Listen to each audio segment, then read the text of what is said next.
വിദേശകാര്യ വിദഗ്ധൻ ഡോക്ടർ മോഹൻ വർഗീസ് ഒപ്പമുണ്ട്. ഡോക്ടർ മോഹൻ വർഗീസ് സാർ, പശ്ചിമേഷ്യയിൽ തുടരുന്ന സംഘർഷങ്ങൾ അവസാനിപ്പിക്കാൻ സമാധാന ചർച്ചകൾ പുനരാരംഭിച്ചിരിക്കുകയാണല്ലോ അമേരിക്കയും ഇറാനും. ദോഹയിലാണ് ചർച്ചകൾ നടക്കുന്നത്. ഈ ചർച്ചകൾ നടക്കുന്നതിൻ്റെ ഭാഗമായി നിലവിലെ പശ്ചിമേഷ്യൻ മേഖലയിൽ തുടരുന്ന സൈനിക സംഘർഷങ്ങളും പ്രത്യാക്രമണങ്ങളും താൽക്കാലികമായി അവസാനിപ്പിക്കാൻ ഇരു രാജ്യങ്ങളും തീരുമാനിച്ചിരുന്നു.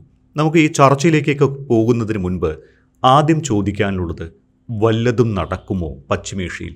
കുറേ കാലമായി ഇത് തന്നെയല്ലേ നമ്മൾ കേൾക്കുന്നതും കാണുന്നതും. വല്ലതും നടക്കുമോ എന്നാണ് ചോദ്യമെങ്കിൽ നടന്നാൽ നടന്നു എന്ന് പറയാം. അതിൽ കൂടുതൽ ഒരു ഗൗരവം ഖത്തറിൽ ഇപ്പോൾ നടക്കും എന്ന് കരുതപ്പെടുന്ന ചർച്ചയിൽ ഉണ്ടാവുന്നില്ല. ഇനി നോക്കൂ, ഖത്തറിൽ ചർച്ച ചെയ്യാനുണ്ടായ സാഹചര്യം എന്താണ്? ചർച്ച ഖത്തറായിരുന്നില്ല ഔപചാരികമായ മധ്യസ്ഥ രാജ്യവും, അത് പാകിസ്ഥാനായിരുന്നു. സ്വിറ്റ്സർലൻഡിൽ വെച്ചാണ് ചർച്ച നടന്നിരുന്നത്. ഒന്നാം റൗണ്ട് ചർച്ച, അതായത് 14 ഇന ഇസ്രായേൽ മുന്നോട്ട് വെച്ച 14 ഇന ആവശ്യങ്ങളിൽ ഒരു ധാരണയായി. അങ്ങനെ ഒരു ധാരണാപത്രം ഒപ്പിടപ്പെടുന്നു. അത് ജൂൺ മാസം 17-ാം തീയതി. അതിനുശേഷം 10-12 ദിവസം ഇപ്പോൾ കഴിഞ്ഞിരിക്കുന്നു. അപ്പോൾ അതിനുശേഷം ഉണ്ടാവേണ്ട ഒരു സുദീർഘമായ പ്രക്രിയയാണ് യഥാർത്ഥത്തിൽ ചർച്ചകൾ, വിവിധ തലത്തിലുള്ള ചർച്ചകൾ. അത് ജനീവയാണ് അതിൻ്റെ വേദിയായി ഉണ്ടാവേണ്ടത്. പക്ഷെ പെട്ടെന്ന് പാകിസ്ഥാൻ മാത്രം വിചാരിച്ചാൽ മുന്നോട്ട് പോവില്ല എന്ന് മനസ്സിലാക്കിയത് കൊണ്ടാണ് ഖത്തർ കൂടി രംഗത്ത് വരുന്നത്. കാരണം ഇറാന് കുറേയൊക്കെ ഈ സ്ഥാപിത താല്പര്യങ്ങളുള്ള രാജ്യം കൂടിയാണ് ഖത്തർ. അപ്പം ഖത്തറിലേക്ക് ചർച്ചകൾ എത്തുന്നു എന്നൊരു പ്രതീക്ഷ ഉണ്ടായി. അപ്പോൾ ഇറാൻ പക്ഷെ ഒരിക്കലും സമ്മതിച്ചിട്ടില്ല. ഖത്തറിൽ അമേരിക്കയുമായി ഇറാൻ ഖത്തറിൽ വെച്ച് ചർച്ച ചെയ്യുന്നു എന്ന കാര്യം ഇറാൻ ഒരു രീതിയിലും സ്ഥിരീകരിച്ചിട്ടില്ല. അമേരിക്കൻ പ്രസിഡന്റ് ഡൊണാൾഡ് ട്രംപാണ് കഴിഞ്ഞ ദിവസം പറഞ്ഞത്, താൻ ഇത് സ്റ്റീവ് വിറ്റ്കോഫിനെയും ജാരഡ് കുഷ്ണറിനെയും ഖത്തറിലേക്ക് വിടുന്നു. ഇറാൻ പ്രതിനിധികളുമായി ഖത്തറിൽ വെച്ച് അമേരിക്ക ചർച്ച ചെയ്യുന്നു. പക്ഷേ ചർച്ചയ്ക്കുള്ള സാഹചര്യം ഇപ്പോഴില്ല എന്നാണ് ഇറാൻ പറയുന്നത്. ഇറാൻ്റെ നയമെന്താണ്? ഇറാൻ പറയുന്നത്, ഞങ്ങൾ ഖത്തറിലേക്ക് പ്രതിനിധികളെ അയക്കും, അവിടെ ചെന്ന് ഖത്തറിൻ്റെ പ്രതിനിധികളുമായി തങ്ങൾ സംസാരിക്കും. ഖത്തറിൽ നിന്ന് വിട്ടുകിട്ടാനുള്ള കുറച്ച് തുകയുണ്ട്, ഏതാണ്ട് $12 ബില്യൺ, ഒരു 10,000 കോടി ഡോളറിൻ്റെ ഒരു തടഞ്ഞു വയ്ക്കപ്പെട്ട ഇറാൻ അവകാശപ്പെട്ട ഒരു എമൗണ്ട് ഉണ്ട്. അതിൻ്റെ പകുതി $6 ബില്യൺ റിലീസ് ചെയ്യാമെന്ന് ഖത്തർ ഏകദേശ ധാരണയിൽ എത്തിക്കഴിഞ്ഞു ഇറാനുമായി, ഉഭയകക്ഷി അടിസ്ഥാനം. നോക്കൂ, ഇവിടെ അമേരിക്ക പങ്കാളിയല്ല, ഖത്തറും ഇറാനും തമ്മിലുള്ള നേരിട്ടുള്ള ഇടപാടാണ്. അതുമായി ബന്ധപ്പെട്ട തുടർ ചർച്ചകൾക്ക് വേണ്ടിയാണ് തങ്ങൾ പ്രതിനിധികളെ അയക്കുന്നത്. അവിടെ അമേരിക്കയുമായും നേരിട്ട് കാണുമെന്നോ നേരിട്ടോ അല്ലാതെയോ അമേരിക്കൻ പ്രതിനിധികളുമായി സംസാരിക്കുമെന്നോ ഒരു സൂചനയും ഈ ഘട്ടത്തിൽ ഖത്തർ നൽകുന്നില്ല. അപ്പോൾ എന്തിൻ്റെ അടിസ്ഥാനത്തിലാണ് അമേരിക്കൻ പ്രസിഡന്റ് ഡൊണാൾഡ് ട്രംപ് അമേരിക്കയും ഇറാനും തമ്മിൽ ഖത്തറിൽ വെച്ച് ചർച്ച നടക്കുമെന്ന് മുൻകൂട്ടി പറഞ്ഞത്? അതറിയില്ല. അത് മാത്രമല്ല, ഒന്നുകൂടി ട്രംപ് കയറ്റി പറഞ്ഞു വെച്ചു. സ്വതസിദ്ധമായ രീതിയിൽ അദ്ദേഹം പറയുന്നു, ഇറാൻ ഞങ്ങളുടെ കാല് പിടിച്ചു, ഞങ്ങളോട് കേണപേക്ഷിച്ചു, അതുകൊണ്ട് തങ്ങൾ ചർച്ചയ്ക്ക് വഴങ്ങി, ഞങ്ങൾ ചർച്ച ചെയ്യാൻ വേണ്ടി ഖത്തറിലേക്ക് ആളെ വിടുന്നു എന്നാണ് പറഞ്ഞത്. ഇതൊന്നും തിരിച്ച് ഇറാൻ്റെ ഭാഗത്തു നിന്ന് ഒരു റെസിപ്രോസിറ്റിയും ഉണ്ടായിട്ടില്ല. അത് നിഷേധിക്കുകയാണ് ചെയ്തത്. ഇറാൻ്റെ വിദേശകാര്യ സഹമന്ത്രി അത് കൃത്യമായി നിഷേധിച്ചു. അങ്ങനെ ഒരു ചർച്ചയും, അങ്ങനെ ഒരു വാഗ്ദാനവും നൽകിയിട്ടില്ല, ഒരു ആവശ്യവും ഞങ്ങൾ ഉന്നയിച്ചിട്ടില്ല എന്ന് തന്നെയാണ് പറയുന്നത്. നമുക്കറിയാമല്ലോ, ഈ ഒരു അവസ്ഥയിലേക്ക് എത്തി നിന്നത് യഥാർത്ഥത്തിൽ അമേരിക്കയുടെ ഭാഗത്ത് നിന്ന് കാട്ടിയ ഒരു അതിബുദ്ധിയാണ്. അതിൽ ഇറാൻ്റെ കൂടെ നിൽക്കുകയായിരുന്ന ഒമാനെ പെടുത്തി എന്ന് പറയുന്നതാണ് ശരി. എങ്ങനെയാണ് പെടുന്നത്? ഒമാൻ ഒരു തൽപര കക്ഷിയാണ്. അതായത് ഹോർമോസ് പ്രദേശത്തേക്ക് തള്ളി നിൽക്കുന്ന ഒമാൻ്റെ ഭാഗമുണ്ട് ആ കടലിടുക്കിൽ. അങ്ങനെയെങ്കിൽ ഒമാൻ്റെ തീരത്തുകൂടി വേണമെങ്കിലും കപ്പലുകൾക്ക് പോകാം. ഒരു നിയതമായ ഒരു കപ്പൽപാത എക്കാലത്ത് ഉപയോഗിച്ചിരുന്ന ഒരു കപ്പൽപാതയുണ്ട്.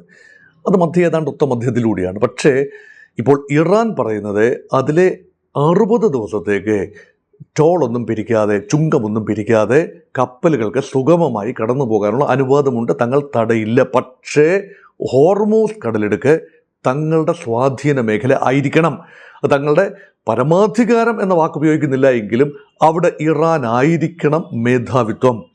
അതിനർത്ഥം ഒരു പരിധിവരെ 60 ദിവസം കഴിഞ്ഞാൽ, അതായത് ചർച്ചകളൊക്കെ 60 ദിവസത്തേക്കാണല്ലോ, ചർച്ചകളൊക്കെ കഴിഞ്ഞു കഴിഞ്ഞാൽ ധാരണ ഉണ്ടായാലും ഇല്ല എങ്കിലും ആത്യന്തികമായി ഹോർമൂസിലൂടെ കടന്നു പോകുന്ന കപ്പലുകളുടെ കയ്യിൽ നിന്നും എന്തെങ്കിലും ഒരു നിശ്ചിത ഫീസ്, അത് കപ്പമെന്ന രീതിയിലാണോ അതോ ടോൾ എന്ന രീതിയിലാണോ അതോ വേറെ ഏതെങ്കിലും റിപ്പയറിംഗ് ചാർജസ് എന്ന രീതിയിലാണോ ഈടാക്കാൻ ഇറാന് അവകാശമുണ്ട് എന്ന് ഇറാൻ പറയുന്നു. ചരിത്രത്തിൽ ഒരിക്കലും അങ്ങനെ സംഭവിച്ചിട്ടില്ല. പക്ഷേ ഇത് പുതിയൊരു ക്ലെയിമാണ്.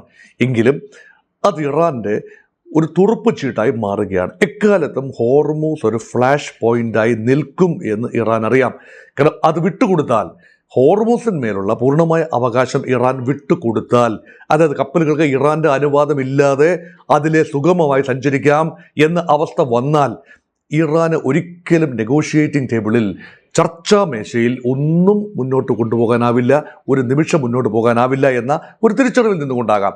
അതിൻ്റെ ന്യായാന്യായങ്ങളല്ല ഞാൻ പറയുന്നത്, മറിച്ച് അതിൻ്റെ രീതിശാസ്ത്രമാണ് ഇവിടെ സൂചിപ്പിച്ചത്. അപ്പോൾ ആ വിഷയം കീറാമുട്ടിയായി നിൽക്കെ അവിടെയാണ് ഒരു സമാന്തര പാത, അതായത് ഒമാനോടടുത്തുകൊണ്ടുള്ള പാത, അമേരിക്കയും ഒമാനും കൂടെ ചേർന്നുകൊണ്ട്, അപ്പം ഇറാനിൽ നിന്നും ഒമാനെ ഒന്ന് ബൈഫർക്കേറ്റ് ചെയ്യാനുള്ള ഒരു കളി അമേരിക്ക കളിച്ചു എന്നൊരു ഫീലിംഗ് ഇറാനുണ്ട്. ആ ഒരു രീതിയിൽ ഒരു പുതിയ കപ്പൽ പാത അത് തുറന്ന് മുന്നോട്ട് പോകുന്നു. അതുമാത്രമല്ല, ഫ്രാൻസ് മൈൻ നീക്കം ചെയ്യാൻ, ആ കപ്പൽ പാത സുഗമമാക്കാൻ മൈൻ നീക്കം ചെയ്യാൻ വേണ്ടി കപ്പലുകളെ അയക്കുന്നു എന്ന റിപ്പോർട്ടും വന്നു. അതുകൊണ്ട് ഇറാൻ കർശനമായ താക്കീത് നൽകിയിരിക്കുകയാണ്. ഫ്രാൻസ് എന്ന രാജ്യം അമേരിക്ക അനുകൂല ഒരു പദ്ധതിയാണുള്ളത്. അതായത് ഫ്രാൻസ് ചിലപ്പോഴൊക്കെ അമേരിക്കയുടെ പദ്ധതികളെ എതിർക്കാറുണ്ട്, ശരിയാണ്. എല്ലാം ഒന്നും അമേരിക്കയുടെ വാലാട്ടിയായി നിൽക്കുന്ന യൂറോപ്യൻ രാജ്യമല്ല, ഒരു തിരുത്തൽ ശക്തിയാണ് പലപ്പോഴും. പക്ഷേ ഇക്കാര്യത്തിൽ മൈനുകൾ നീക്കം ചെയ്യാൻ ഇറാൻ പറയുന്നത്, തങ്ങൾ മൈനുകൾ പാക്കിയിട്ടുണ്ടെങ്കിൽ അത് നീക്കം ചെയ്യാൻ തങ്ങൾക്കറിയാം, അതിന് സമയം തരൂ, ഞങ്ങൾ നിർദ്ദേശിക്കുന്ന സുഗമമായ പാതയിലൂടെ വേണം കപ്പലുകൾ പോകാൻ. അങ്ങനെയാണെങ്കിൽ മാത്രമേ ഇറാൻ്റെ ഒരു മേൽനോട്ടം നടക്കൂ. ഇറാൻ നിർദ്ദേശിക്കാത്ത ഇതര പാതകൾ വെട്ടിത്തെളിച്ച് നിങ്ങൾ പോയാൽ ആ കപ്പലുകളുടെ സുരക്ഷ നിങ്ങളുടെ റെസ്പോൺസിബിലിറ്റിയാണ്, ഞങ്ങളതിൽ ഒരു ഉറപ്പും നൽകില്ല എന്നാണ് ഇറാൻ പറഞ്ഞിരിക്കുന്നത്. ഇതെല്ലാം നിലവിലിരിക്കുകയാണ്. ഈ കഴിഞ്ഞ 2-3 ദിവസങ്ങളിലായി നടന്ന സംഘർഷങ്ങൾ, അതിലെ ഏകപക്ഷീയമായി ഇറാൻ്റെ അനുവാദമില്ലാതെ കപ്പലുകൾ പോകാൻ ശ്രമിച്ചപ്പോൾ ഇറാൻ ആക്രമിക്കുന്നതും, അതിന് പ്രത്യാക്രമണം എന്ന രീതിയിൽ ഇറാൻ്റെ 20ഓളം ഇടങ്ങളിൽ, അതായത് ഈ ഖർഷ് ഐലൻഡ് ഉൾപ്പെടെയുള്ള 20ഓളം ഖിഷം ഐലൻഡിലും ചുറ്റുപാടുമുള്ള പ്രദേശങ്ങളിലുമുള്ള മിസൈൽ താവളങ്ങൾ, ഡ്രോൺ താവളങ്ങൾ, നിയന്ത്രണ സംവിധാനങ്ങളുള്ള താവളങ്ങൾ, റൈഡാറുകളുള്ള താവളങ്ങൾ, ഇവിടങ്ങളിലെല്ലാം അമേരിക്ക ആക്രമണം നടത്തുന്നതും കുവൈറ്റിലേക്കും ഖത്തറിലേക്കും ഇറാൻ പ്രത്യാക്രമണം നടത്തുന്നതൊക്കെ നമ്മൾ കണ്ടതാണ്. ഈ ഘട്ടത്തിൽ ഒരു ചർച്ച, ഇത്രയും ആക്രമണ പ്രത്യാക്രമണങ്ങൾ നടന്ന ചൂടാറും മുൻപ് തന്നെ ഒരു ചർച്ചയ്ക്കുള്ള സാങ്കത്യമുണ്ടോ? അത് ജനീവയിൽ വെച്ച് നടന്ന ചർച്ച ഖത്തറിലേക്ക് മാറ്റി. പക്ഷെ അപ്പോഴും മനസ്സുകൾ ഒരുക്കപ്പെട്ടിട്ടില്ല എന്നാണ് മനസ്സിലാകുന്നത്. അതുകൊണ്ട് ഈ രൂപത്തിൽ ചർച്ചകൾ നടന്നിട്ട് കാര്യമില്ല.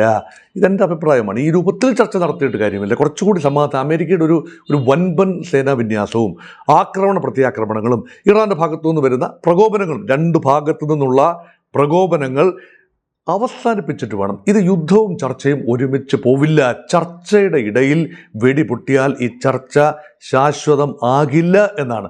അതുകൊണ്ടാണ് വല്ലതും നടക്കുമോ എന്ന് ചോദിച്ചാൽ എന്തെങ്കിലും നടത്തി എന്ന് പറയേണ്ടത് ഇപ്പോൾ അമേരിക്കയുടെ ആവശ്യമായതുകൊണ്ടും ട്രംപിൻ്റെ ആവശ്യമായതുകൊണ്ടും നവംബറിൽ നടക്കാനുള്ള ഇടക്കാല തിരഞ്ഞെടുപ്പിന് മുൻപ് സ്ഥിതിഗതികൾ ഒന്ന് മയപ്പെട്ടു എന്ന് അമേരിക്കൻ ജനതയെ ഒന്ന് ബോധിപ്പിക്കേണ്ടത് കൊണ്ടും ചർച്ചകൾ ഒരു പ്രഹസനം എന്ന രൂപത്തിൽ ചർച്ചകൾക്ക് സന്നദ്ധമാകുന്നു, അല്ലെങ്കിൽ ആ പ്രതീതി ഇവിടെ അന്താരാഷ്ട്ര സമൂഹത്തിൽ ജനിപ്പിക്കുന്നു.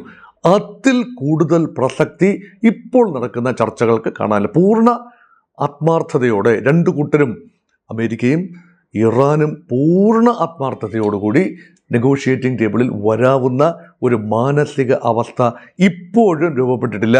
ഇപ്പോൾ എത്തിച്ചേർന്നിരിക്കുന്നത് കേവലം ധാരണാപത്രം മാത്രമാണ്. ധാരണാപത്രത്തിൻ്റെ വ്യവസ്ഥകൾ ചർച്ചകളിലൂടെ കൃത്യമായി അടിവരയിട്ട് ഉറപ്പിച്ച അന്തിമ കരാർ എത്തിച്ചേരുന്നത് വരെ കരാർ എന്ന് പറയാനേ ആവില്ല. ഇപ്പോഴുള്ളത് ഏകദേശ ധാരണ മാത്രമാണ്. ഈ ധാരണ തുടർച്ചയായി ലംഘിക്കപ്പെടുമ്പോൾ, ഈ ധാരണയിൽ പറയുന്ന കാര്യങ്ങളാണ് സുഗമമായ ഗതാഗതം, ഹോർമൂസിൽ ഇറാൻ്റെ ഒരു സ്വാധീനം അവിടെ ഉണ്ടാവും എന്നെല്ലാം ധാരണയിൽ എഗ്രി ചെയ്തതാണ്. അതിന് ബദലായി മറ്റ് ചെറുവിദ്യകളിലൂടെ മറ്റെന്തെങ്കിലും ഒരു പന്ഥാവ് വെട്ടി തുറക്കാനാണ് എങ്കിൽ സംഘർഷം സ്വാഭാവികമായി ഉണ്ടാകും. അതുകൊണ്ടാണ് പറയുന്നത് ഇത് കേവലം ഇപ്പോൾ നടക്കുന്നത് കേവലം പ്രഹസനമാണ്. ഇറാൻ പ്രതിനിധികൾ വരും, അവർ ഖത്തർ പ്രതിനിധികളുമായി സംസാരിക്കും, ഒരുപക്ഷെ തിരിച്ചു പോകും. അല്ല എങ്കിൽ സറഗേറ്റ് മെത്തേഡിൽ എന്തെങ്കിലും ഒരു എക്സ്ചേഞ്ച് ഓഫ് പ്ലസൻട്രീസ് കൈമാറുമായിരിക്കും. അതേ സമയത്ത് അമേരിക്കൻ പ്രതിനിധികൾ ഖത്തറിലുണ്ട് എങ്കിൽ ഖത്തറിൻ്റെ പ്രതിനിധികളുമായി അമേരിക്കയുടെ ദൂതന്മാരും ഒരുപക്ഷെ സംസാരിച്ചു വന്നിരിക്കും. അതിൽ കൂടുതൽ നാടകീയമായ ഒന്നും തന്നെ ഈ ഘട്ടത്തിൽ പ്രതീക്ഷിക്കാനുമില്ല.